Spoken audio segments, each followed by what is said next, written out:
You probably have heard of the term Kafkaesque. It is used when bureaucratic systems are a bit overwhelming and senseless to the point where it's a bit nightmarish. The name comes from Franz Kafka. The year was 1883.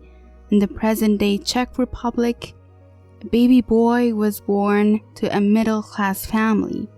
His father, a hard-working businessman, had worked his way from working class to middle class and had married his wife, who came from a wealthy family and was well educated, and he had big hopes for his son to be like him.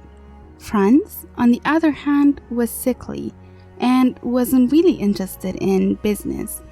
He wanted more to write, which offered him an escape from his anxiety-filled daily existence.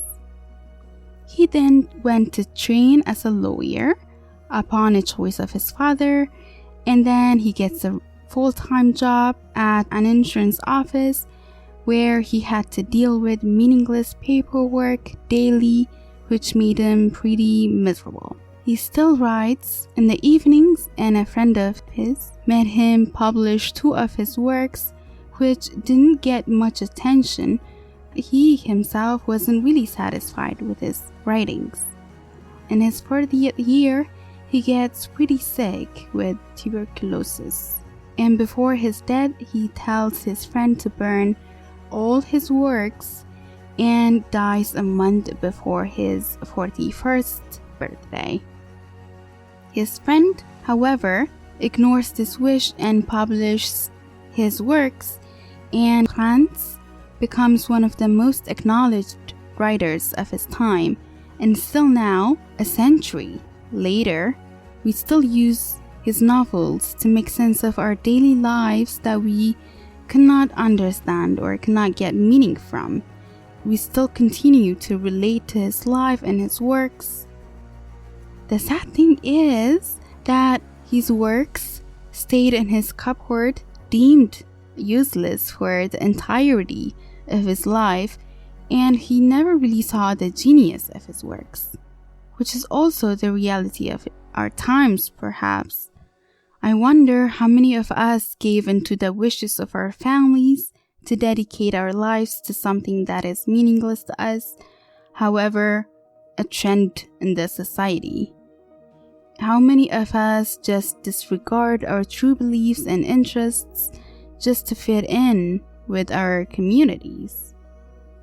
There's this social experiment that has been done many times where they sit participants in a room, and the task is to identify which line is longer from 3 options. There are 3 cards which include 1 single line each.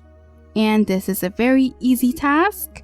The participants are adults and usually college students, so they're perfectly capable of identifying what line is longer than another. But the trick is that only one is a real participant, and the rest are paid actors. The researchers are trying to see how susceptible we are to social pressures. And in the first round, everybody chooses the correct line, and then the second, the actors choose the wrong one, and the participant is confused and they still point to the longer line. But with more rounds, the participants lose trust in themselves. They start to think, like maybe I'm wrong, and they choose whatever is the popular choice. This particular experiment is called Asch conformity experiment. You can Google it if you want to see the real videos. There are also so many variations of this particular experiment. Every day we make decisions based on what is popular. Even if we believe something is right, we still change our beliefs to match the popular belief. Even in stores, items labeled most popular are sold out way faster, even if they are more expensive and practically the same. Even in more life-changing decisions, such as where we spend the entire day working or our lives working, or whether or not to marry and who to marry, we decide not from our internal investigations, but from what is more popular in our surroundings. And to some degree, I can understand this. I mean, as humans, we don't really have a very good track record of hearing out or accepting people who don't hold the same beliefs than the popular one. I mean, people have been killed for who they choose to love, not believing in religion, saying, like maybe Black people deserve the same rights as everyone, even if slavery is common. Or what do you guys think about, like, maybe if we let our women vote or work and stuff? What? I'm going to prison? Oh, okay. Yeah, well, it makes sense.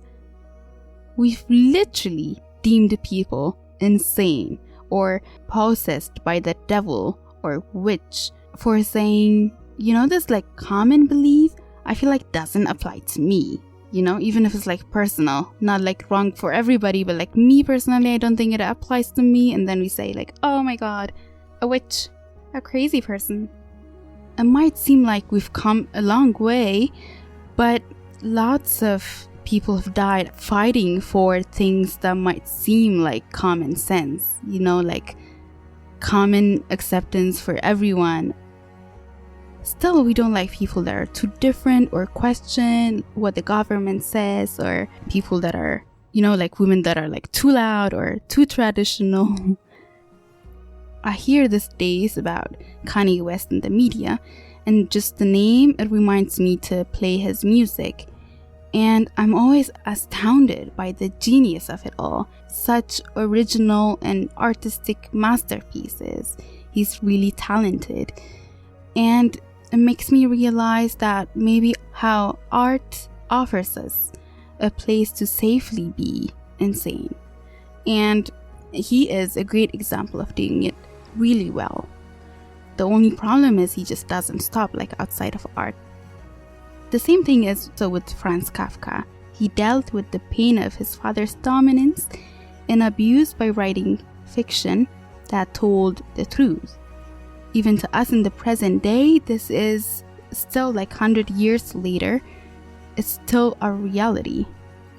Sometimes it feels like being an artist is the only way to honestly and eloquently express ourselves. But we don't have to be formal artists to start to think for ourselves in our daily lives. We can start by not being afraid to question the common things we do daily if it doesn't feel right. The common belief fallacy, if everyone believes it, it's probably wrong. And we've been, been wronged many times as a society. There are some things that we're fairly sure about at this point, and many things that we are still figuring out as we go. We also need to be able to be open to other people's objections and disagreements, even when it comes to things we believe are true to our core. Sometimes we just don't have the time and energy to explain, and other times, both things can be true. There can be two different truths at the same time. It's okay not to be open to debate at all times and to show people and convince everyone. But nobody should be exiled from society for disagreeing. Even if they're wrong, there should be a safe space for people's opinions to be heard and for them to educate themselves and change their mind. Oh yeah, like I used to believe that, but I read this and that, and then I got this proof, and therefore I changed my mind.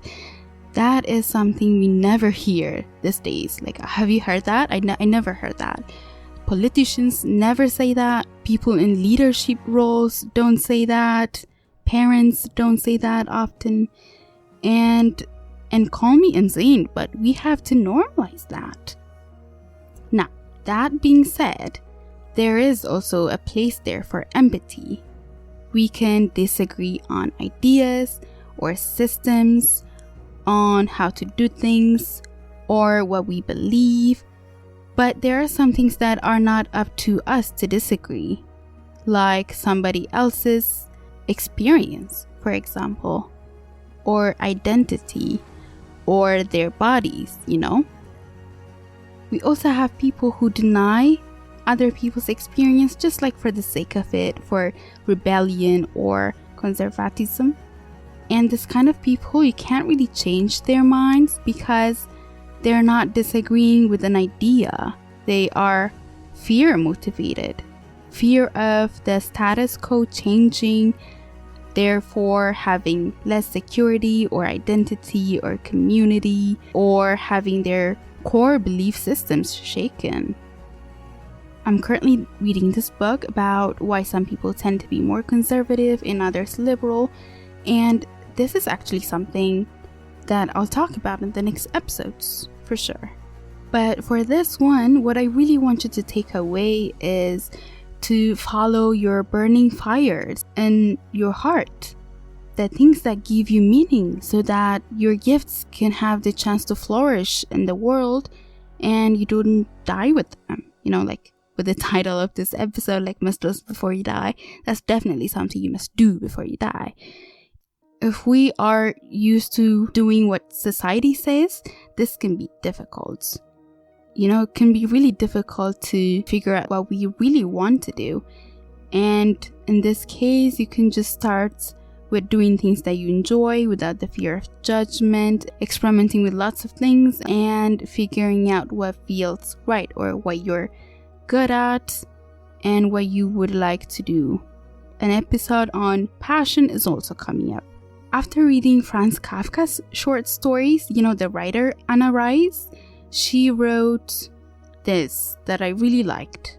She said, "Don't bend, don't water down, don't try to make logical, don't edit your own soul according to the fashion. Rather, follow your most intense obsessions mercilessly. Only if you do that can you hope to make the reader feel every particle of what you, the writer, have known and feel compelled to share." I've also recently discovered the books of Khalil Gibran. He is a Lebanese poet and he is considered philosopher, but he actually didn't like that title. I wish I could ask him why. And he wrote something that resonated with me on how we can balance our passion with reason so that our passion cannot take us away, For reason, ruling alone is of course confining, and passion, unattended, is a flame that burns to its own destruction. I really liked this. Passion, unattended, is a flame that burns to its own destruction. Therefore, let your soul exalt your reason to the height of passion, that it may sing, and let it direct your passion with reason, that your passion may live through its own daily resurrection, and like the phoenix rise above its own ashes. And with that, I will see you, or you'll hear me next week. I am Nia, and this has been Mesnos Before You Die.